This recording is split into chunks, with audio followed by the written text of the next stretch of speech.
Chceš sa stať algotraderom? Čo to vlastne algotrader je?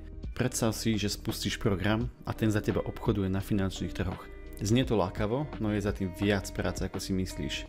Čím menej sa tomu budeš venovať, tým ľahšie prídeš o ďalšie peniaze. Potrebuješ ovládať platformu, na ktorej obchoduješ, vedieť si stiahnuť dáta, vedieť spustiť tvoje algo, vedieť otestovať toto algo na historických dátach, teda na minulosti, takzvané backtestnúť toto algo. Jeden test však nestačí. Na to, aby si sa dostal k fungujúcemu algu, bude treba vedieť vyhodnotiť, prečo tvoje algo nefunguje správne, teda vykazuje stratu, a ak vykazuje zisk, tak na ako dlho, alebo či sa mu vôbec dá veriť. Budeš potrebovať toto algo spustiť na demo účte niekde na serveri, aby bežalo non-stop bez výpadkov elektriny či internetu. Čiže potrebuješ vedieť, ako si spustiť, nachystať svoju VPS-ku. Keď už budeš mať svoje algo nasadené na demo účte, bude treba vedieť vyhodnotiť, či pracuje podľa tvojich očakávaní, či pracuje vôbec technicky správne, ako by sa dalo zlepšiť, a v poslednej rade je tu otázka, kedy prejsť s algom na reálny účet.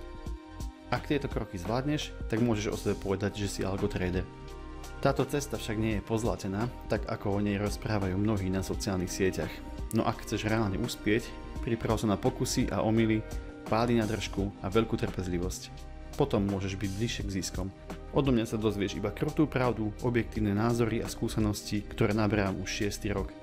Tieto a ďalšie témy týkajúce sa algotradingu môžeš očakávať na tomto YouTube kanáli. Moje meno je Peter a prevediem ťa praktikami algotradingu.